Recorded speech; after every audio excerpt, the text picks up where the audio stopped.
नमस्कार विद्यार्थी मित्रमैत्रिणींनो, राज्यसेवा पूर्व परीक्षा 2025चा नुकताच निकाल लागलेला आहे आणि त्यातील सामान्य अध्ययनाबरोबरच वैकल्पिक विषयाच्या तयारीची प्रक्रिया तुमची रादर घोडदौड सुरू असणार याच्याबद्दल काही शंका नाहीये.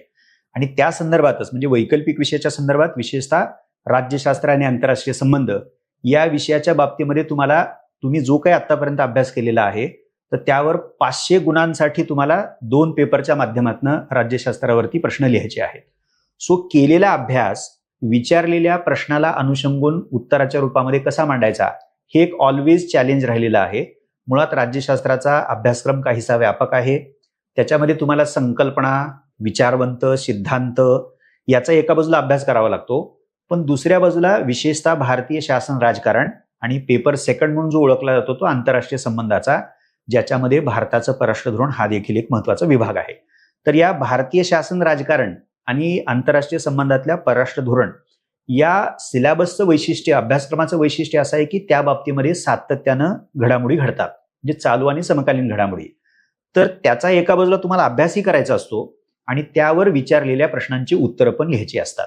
विद्यार्थ्यांची ही गरज लक्षात घेऊनच म्हणजे राज्यशास्त्रावरील उत्तरं कशी लिहायची, विद्यार्थ्यांची ही गरज लक्षात घेऊनच युनिक अकॅडमीनं राज्यशास्त्रावरील प्रश्न उत्तरांचे 3 भाग आतापर्यंत प्रकाशित केलेले आहेत. त्यातला हा जो पहिला भाग आहे राज्यशास्त्र पेपर क्रमांक 1 आणि त्यातील विभाग ए किंवा अ म्हणूयात आपण त्याला, सेक्शन ए, त्याच्यामध्ये साधारणतः 10 ते 11 सिलेबसचे पॉइंट्स आहेत आणि त्यावरील प्रकरण निहाय प्रत्येक प्रकरणावरती केंद्र लोकसेवा आयोगानं जे प्रश्न विचारले आहेत त्यातले जवळपास 50 ते 60% प्रश्न आपण मुद्दा म्हणून निवडलेले आहेत आणि संभाव्य प्रश्न अशा जवळपास तुम्ही जर त्याची वैशिष्ट्य बघितली तर 300 पेक्षा जास्त प्रश्नांची नमुना उत्तरं या भाग 1 मध्ये दिलेली आहेत. तुम्ही जर थोडीशी अनुक्रमणिका बघितली तर तुम्हाला त्याचा अंदाज येईल की राजकीय सिद्धांत हे पहिलं प्रकरण आहे आणि त्यानंतर तुम्हाला शेवटचं प्रकरण दिसते ते भारतीय विचारवंताच्या बाबतीत आहे, प्राचीन भारतीय राजकीय विचार आणि आधुनिक भारतीय राजकीय विचार. सो सिलेबस मधली जी काही सगळी प्रकरणं आहेत तर त्या प्रत्येक प्रकरणावरती जवळपास किमान 15 प्रश्नांची आणि काही प्रकरणं जी थोडीशी व्यापक आहेत त्याच्यावरती जवळपास 25 प्रश्नांची उत्तरं, नमुना उत्तरं या भागामध्ये समाविष्ट केलेली आहेत. तसाच राज्यशास्त्र पेपर क्रमांक 1 मधील विभाग बी किंवा ब म्हणूयात आपण त्याला, सेक्शन बी, ज्याला भारतीय शासन आणि राजकारण असं म्हटलेलं आहे, त्याच पद्धतीने आपण संपूर्ण सिलेबस आयोगानं जो दिलेला आहे तो प्रकरणामध्ये रूपांतरित करून प्रत्येक प्रकरणावरती पुन्हा किमान 15 प्रश्न आणि जास्तीत जास्त 25 प्रश्नांची उत्तरं, नमुना उत्तरं याच्यामध्ये दिलेली आहेत. 274 पेक्षा जास्त प्रश्नांची उत्तरं याच्यामध्ये तुम्हाला दिलेली दिसतील. आता यातही आपण प्रश्न सिलेक्ट करताना युपीएससीच्या जुन्या प्रश्नपत्रिकांमधले काही महत्वाचे प्रश्न जे वारंवार विचारलेले आहेत आणि त्याशिवाय विचारले जाऊ शकणारे प्रश्न त्याच्या उत्तराचा समावेश त्याच्यामध्ये केलेला आहे. आणि अशाच पद्धतीनं राज्यशास्त्राचा पेपर क्रमांक 2 आंतरराष्ट्रीय संबंध म्हणून जो ढोबळपणे ओळखला जातो, खरं तर त्याचं नाव आहे, तुम्ही इथं बघू शकता, तुलनात्मक राजकारण आणि आंतरराष्ट्रीय संबंध. आता याचं नाव म्हणजे पेपर 2 मधला विभाग म्हणजे सेक्शन ए चा सिलेबस कव्हर करणार आहे आणि याच्यात ही आपण जवळपास 375 प्रश्नांची उत्तरं दिलेली आहेत. म्हणजे पुन्हा यासाठी पण आपण असंच केलेलं आहे की संपूर्ण सिलेबस कव्हर केलेला आहे नंबर 1. त्या सिलेबसवरील युपीएससीच्या गतवर्षीय प्रश्नपत्रिकातील जवळपास 50% निवडक प्रश्न निवडलेले आहेत आणि संभाव्य प्रश्न उर्वरित आपण या भागामध्ये समाविष्ट केलेले आहेत.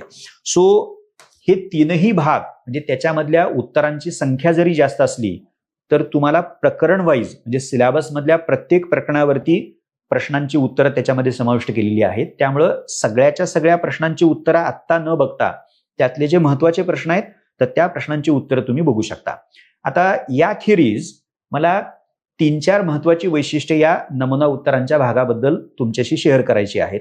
त्यातलं पहिलं तर संपूर्ण सिलेबस याच्यामध्ये कव्हर केलेला आहे. दुसरी बाब, आयोगाच्या जुन्या प्रश्नपत्रिकांमधील वारंवार विचारले गेलेले जे टॉपिक्स आहेत त्याच्यावरती प्रश्नांची उत्तरं समाविष्ट केलेली आहेत. आणि तिसरी जी महत्वाची बाब आहे, यात तुम्हाला प्रत्येक प्रकरणातील नमुना उत्तरामध्ये ऍडिशनल माहिती तर बघायला मिळेल, पण एक्झॅक्टली उत्तर कसं लिहायचं, म्हणजे एखाद्या प्रश्नाची प्रस्तावना कशी करायची, त्याचा मुख्य गाभा कसा असला पाहिजे आणि त्याचा समारोप कसा करायचा.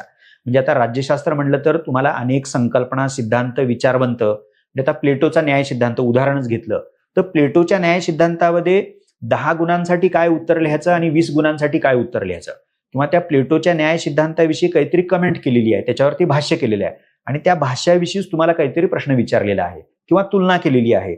अशा वेगवेगळ्या प्रकारचे जे काही प्रश्न आहेत तर त्या प्रश्नांची उत्तरं एक्झॅक्टली त्याची रचना कशी असावी, मग त्यात प्रस्तावना, मुख्य गाभा आणि समारोप कसा असावा ह्याचा समावेश प्रत्येक नमुना उत्तरामध्ये केलेला आहे. त्याखेरीज मला आणखीन एका बाबीकडे तुम्हा सर्वांचं लक्ष वेधायचं आहे. राज्यशास्त्र म्हणलं की त्याची परिभाषा आहे. आता त्या परिभाषेची कधी कधी आपल्याला भीती वाटते, ती कॉम्प्लेक्स वाटू शकते, पण त्या नमुना उत्तरातल्या परिभाषेचं फार भय बाळगू नका, पण त्याच्याकडे दुर्लक्ष पण करू नका. जेवढी तुम्हाला नमुना उत्तर त्या परिभाषेसकट वाचता येतील तेवढी तुम्ही वाचण्याचा प्रयत्न करा. त्यातनं जवळपास 60 ते 70% परिभाषा अवगत करता येईल आणि त्याकडे जर तुम्ही लक्ष दिलं तर तुम्ही जे काय उत्तर रूपाने लिहिणार आहात तर ते राज्यशास्त्रीय परिभाषेमध्ये तुम्हाला मांडता येऊ शकतं. त्यातल्या महत्वाच्या संज्ञा म्हणजे टर्मिनॉलॉजी जे आहेत तर त्या तुमच्या उत्तरामध्ये यायलाच पाहिजेत, याचं भान तुम्ही बाळगलं पाहिजे.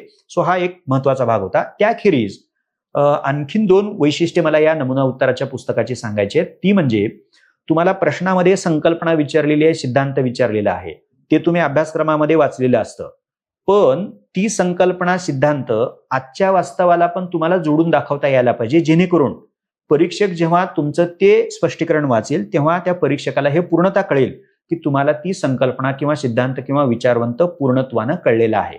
कारण त्यांनी जे काही विचार मांडलेले आहेत ते तुम्ही आजच्या काळाला लागू करू शकता. आणि याला जोडूनच मला तुम्हाला असं सांगायचं आहे की आजच्या काळातली समर्पक उदाहरणं तुम्ही तुमच्या उत्तराच्या समर्थनार्थ देऊ शकता म्हणजे. आणि शेवटचं वैशिष्ट्य यातलं विशेषतः भारतीय शासनाने राजकारण आणि आंतरराष्ट्रीय संबंध म्हणजे पेपर क्रमांक 2 मधला जो सेक्शन ए मधला सिलेबस आहे तर तो सिलेबस देत असताना त्या त्या प्रकरणातील सिलेबसच्या संदर्भामध्ये आतापर्यंत ज्या घडणाऱ्या घडामोडी आहेत म्हणजे साधारणतः 24-25 सालापर्यंतच्या, तर त्या संपूर्ण चालू घडामोडी आपण त्या त्या प्रकरणातील जो काही महत्वाचा घटक आहे त्यावरील प्रश्नांची उत्तर लिहित असताना तो चालू घडामोडीचा भाग देखील आपण त्याच्यामध्ये समाविष्ट केलेला आहे. त्यामुळं मला याची नक्कीच खात्री वाटते की तुम्हाला कोणत्याही प्रकरणावरील प्रश्नाचं उत्तर तर लिहिता येईल, पण तुम्हाला ते उत्तर इतरांपेक्षा कसं निराळं चांगल्या अर्थाने वेगळं कसं करता येऊ शकेल आणि जास्तीत जास्त गुण कसे प्राप्त करता येतील या प्रक्रियेमध्ये डेफिनेटली त्या 3ही पुस्तकांचा उपयोग होईल तुम्हाला. थँक्यू.